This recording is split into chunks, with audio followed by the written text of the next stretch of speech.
I won't be needing the computer. I have a different technology, paper and pen, highly transportable. I'm an architect. I'm from New York, also an island. Thought I'd mention in passing. About 2 years ago, I had the privilege of being invited to a sustainable fashion event in London, England. And I wasn't quite sure what I was going to say, but coming over on the plane, I thought, well, you know, there's this wonderful Buddhist precept. I'm not familiar with its literal translation, but I know what it means generally. It means be where you are. So I thought, sitting in the airplane seat, where am I? And then I came up with the notion that I was in my knickers.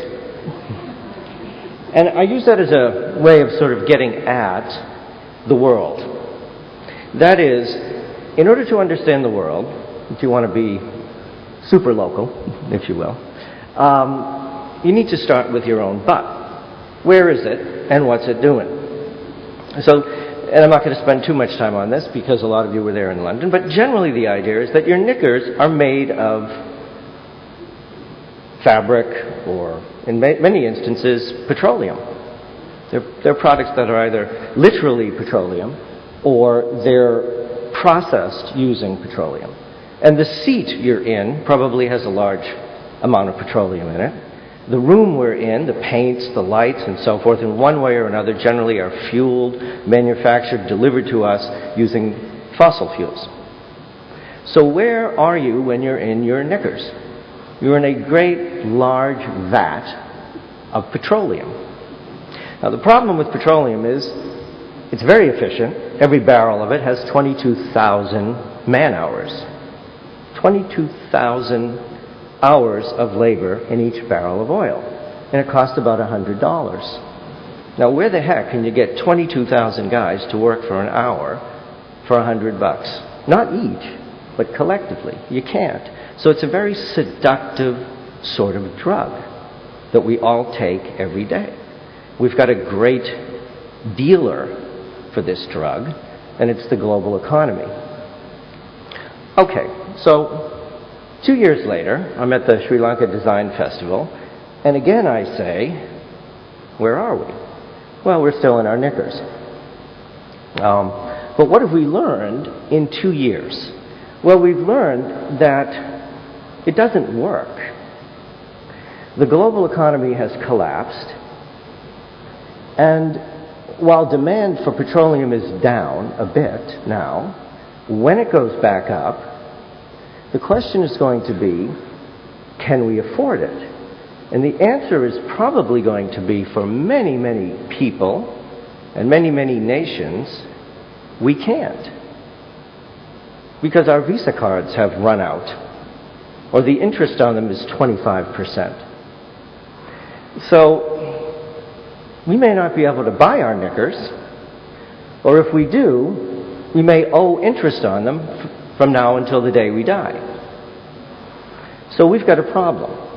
Oh, I come to Sri Lanka, and I see that here you've got LEED Platinum certified factories, and you've got garments without gilt.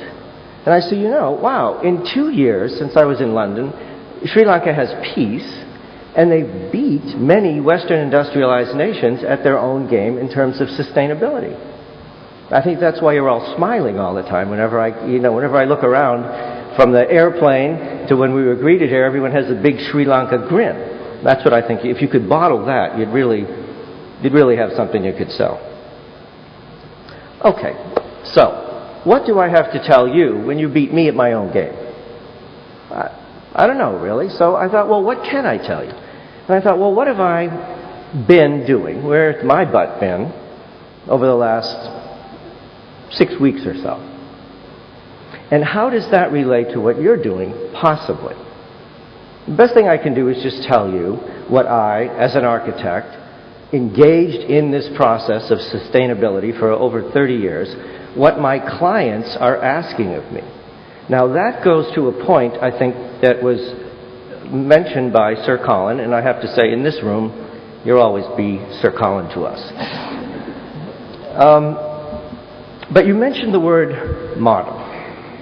You said, you know, we've got this traditional culture here, a culture of craft, with deep roots in history, but you need to make it modern. So what is modern now? I thought, well, my clients sort of know what modern is now because they're paying me to give it to them, right? What is modern now? So my proposition is that modern now, because we live in such a dynamic, quickly changing world, it's always a moving target. It's always evolving. And it's based on problem seeking. The modern now has to address real problems in real time. In the 20th century, it was sort of like the Supreme Court in the United States definition of pornography. Hard to define, but you knew it when you saw it. Modern now is a little bit more difficult to define. But the definition that I see evolving is, how do I, as an individual, make a real difference? To me, in the 20th century, that seems to be what I'm hearing when people say, I need your services as an architect or a writer or industrial designer, whatever they're interested in. How do I make a real difference in the world? How do I help fix it? Now, this is a profound change in consumer consciousness from 2 years ago. At that time it was, how can I buy the best knickers? The fanciest knickers. And now it's like, geez, I got my knickers in a twist and I might not be able to afford them. What are we going to do to fix this? So, next page. It's kind of like a slide. Now, the notion of sustainability is, of course, lurking in this question. What can I do to be part of a solution? What can I do to make a real difference? Well, what's sustainability? It's kind of hard to define, but you know it when you don't see it. That is, when everything around you, like the banking system, collapses overnight, that's not sustainable. Because sustainable simply means you can keep doing it.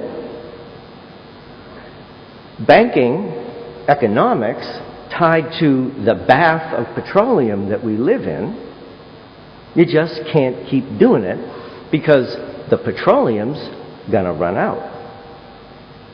You cannot have an infinitely expanding casino in a world that's finite. Something has to give. What gives? People starve. They're thrown out of their homes. They can't feed their children. They can't afford educations. A couple of days ago there were riots in London. There's not enough money, apparently, in the United Kingdom so that kids can get educated, even though they have an 18% VAT. What the heck? Where are they putting the money? I guess it's going to the interest on the Visa card, not going into the kids. So, if we say that modern in the 21st century cannot be uncoupled from sustainable, and that it's constantly changing and it's based on problem seeking, and it's tied to every individual saying to themselves, how can I make a difference? What answers are out there? What are the solutions? What can we actually do as individuals? So what I'm going to do is tell you where I've been, sort of justify my carbon footprint, if you will, over the last 6 weeks. And see if we can get at some answers.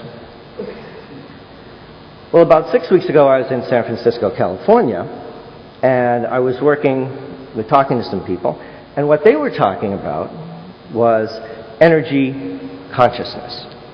Well, what the heck is that? Well, individual consumers of energy are now understanding that they have to be proactive in understanding their energy. Where does it come from? Where does it go? How much does it cost? And how can they manage it? Now, why do they want to do that? because the state of California's public utilities are now going to charge based on what time of day the energy is consumed, which means if you have an ice cream making factory at noon, you're going to pay 5 to 10 times more than you do if you were running that at midnight instead of at noon. Individual people want to know, if I'm spending a fortune on electricity to heat water to wash my clothes, what can I do? Well, you can use cold water detergents, and large corporations are now beginning to make those detergents, and consumers want to understand what's the link between washing my knickers with this detergent or that and my energy and carbon footprint. Wouldn't happen 2 years ago. 5 weeks ago, I was in Jersey City, New Jersey, and a client said to me, Michael, I want to reduce my energy footprint in a new multifamily housing development that I'm doing on a brownfield, an arsenic-soaked former industrial area. What can I do to make a difference? I said, well, you can reduce energy demand simply by changing the way you build the outer shell of the building by 90%. It's absolutely feasible to reduce energy consumption in buildings by 90%. Well, why do we care about that? Because buildings, like this one, buildings all over the world, consume more than 50% of all energy on Earth. Not the cars, it's the buildings. And we can virtually overnight build new buildings and retrofit old buildings and reduce energy consumption by 90%. What good does that do? Well, then you can use super efficient mechanical systems that consume only about 10 to 20% of the energy that conventional systems do. And you can use solar power or wind or tidal power, and you can get off the grid and have what are called net zero energy buildings, buildings that produce the same or more energy than they consume. Feasible right now. 4 weeks ago, I was in Spain, south of Barcelona, and a client said, I would like to have a vacation house that I rent to people. I'd like it to be completely off the grid, and I would like to reach out to the local Catalan people and have them come and cook local ingredients from food that was sourced locally and teach them about the sort of microculture of the southern Catalan. So that's the new vacation. You go to an off-grid house and you eat local food prepared by local cooks. 3 weeks ago, I was asked by the U.S. military to fulfill, I can't tell you where, to fulfill an executive order by President Obama, issued by President Obama, and that order said that every military facility on Earth, and by the way, the U.S. military is the single largest consumer of petroleum energy on Earth, every single military facility on Earth that's new has to produce a substantive move forward to sustainability, net zero energy, off-grid, solar-powered. And by the way, in this particular location, we had to worry about the migratory patterns of endangered species bats. So that's quite a twist if you think about the U.S. military and its approach to petroleum. 180-degree reversal. When did this happen? This happened right after the BP spill. Oh, let's be fair, BP Halliburton spill. Let's be fair, BP Halliburton collusion with the U.S. government spill in the Gulf. 2 weeks ago, I was in Roberts Creek, British Columbia, in Canada. That's sort of midway between Seattle and Alaska. A little bit farther south. And there I was asked to produce a net zero energy, super high yield agricultural system in which we would get 10 hectares of production for each hectare that we were building. So we get a 10-to-1 increase in agricultural production. Pesticide free, using only natural, biological